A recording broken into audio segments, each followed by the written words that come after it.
This is a Hummer, and it's really big. And this is a Switzerland, a country in Europe, and it's really small. So I wanted to see what it's like to drive a big through a small. Would it be like taking a nun to Jamaica?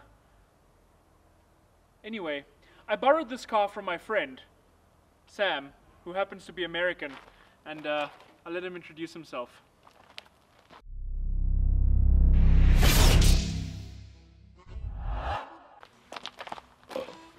So what do? I just talk to the camera.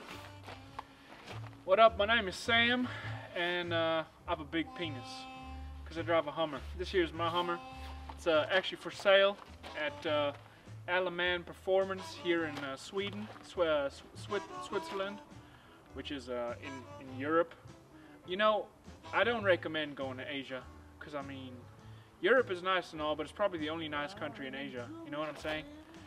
Anyway, yeah, it's a V8. It's got the Duratrack or Duratec or whatever the hell engine. It's got about 350 horsepower, about as much as I do.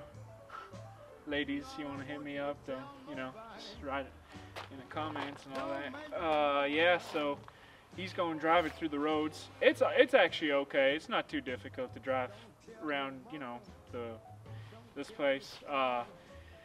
So yeah, what else I got to say?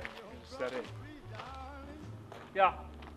Thanks, man. That was really informative. For those of you that didn't know this, the largest lane width in Switzerland is slightly over 2 meters, and the smallest is 2 meters for 2 cars. The Hummer? Slightly over 2 meters wide. So, you know, when they made this car, I have the feeling they thought of countries with oil. The Hummer may be big on the outside, but it's also big on the inside.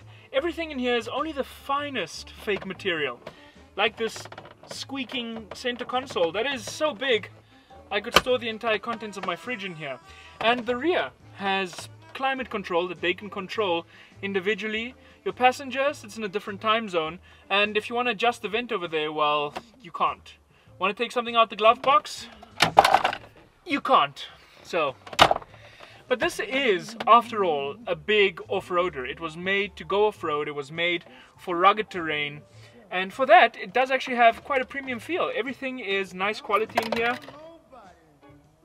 Okay, fine, so it's a bit clunky, but keep in mind, this was made to transport troops with their rifles in here, with gloves on, big boots, touching everything, and if you hit something with the butt of your rifle, it's not supposed to break, and this doesn't. I mean, it's huge. These buttons are so big you can operate them with even the largest, heaviest gloves if you're defusing bombs in a country that has oil, like Iraq.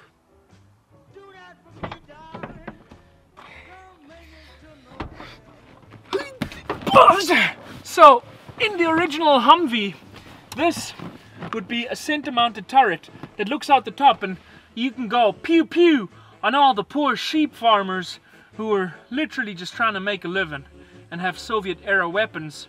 But in this Humvee, you get this flimsy little cup holder and this really comfortable bench, which makes me kind of feel like a pleb because it's more comfortable than my sofa at home.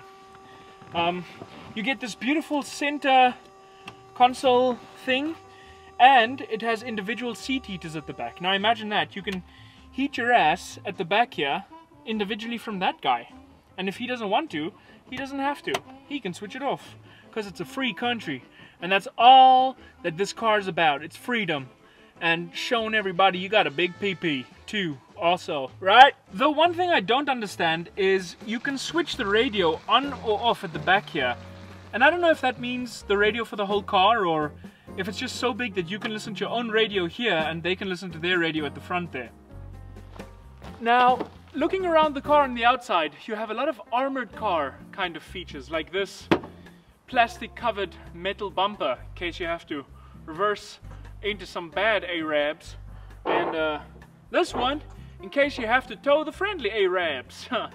So it's pretty good. You also got these things over here, over here, that are supposed to protect from shrapnel and all that kind of stuff. But because this is a normal off-roader now, it probably just protects from things like children's skulls when you're reversing into them because you can't see them, or, you know, little animals jumping up at your tail light when you're reversing over those two because you can't see them. Stuff like that. Dude, you forgot the most important part at the back here. These lights. I mean, I don't know what they do. Probably illuminates the bad people at the back before you make the pew pew noises. But I mean, they're cool, right? I think they're cool. Jeez. At the front here, we have this big old plastic bonnet with these handles. If you don't know what these are to open and close the bonnet because it's so heavy. But on the original Humvee, these were so that you could attach 2 hooks at the front and 2 at the back, and you could be extracted from the oil-rich country that you're in for no reason other than liberation and freedom and protection of America, and not for oil. So, all joking aside, these components down here is why you buy a Hummer. Everything else may be a little bit plasticky feeling and weird to the touch. You don't really care about that when you drive a Hummer, because you know when you drive into a boulder going 30 miles an hour, you'll break the boulder and your car will be absolutely fine. Or, you know, big clunky wheels so that when you drive over children, it doesn't affect the quality of the ride. And they really thought of everything. It's amazing.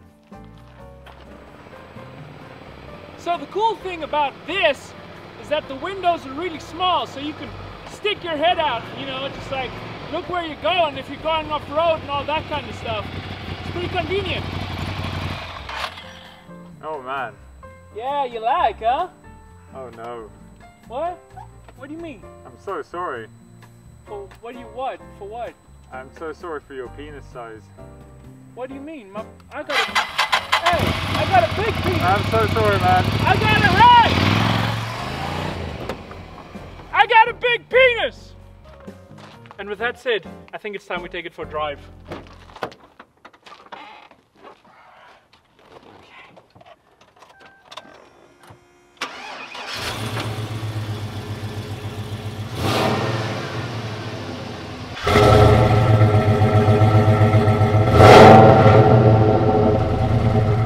I've just filled up and my range is 200 kilometers. I am good to go. This is a prime example of the lane being smaller than the car and then going into a really sharp corner, which there are a lot of in Switzerland and not so many of in America. So far, I mean, nothing happens until about there. So, oh, that was the pavement. Did you guys feel that? Because I did not, but I could see in my mirror there that that was in fact the pavement. Right, I've parked up so that I can change the angle so that you can see what it looks like to drive a little country road in Switzerland in your Hummer.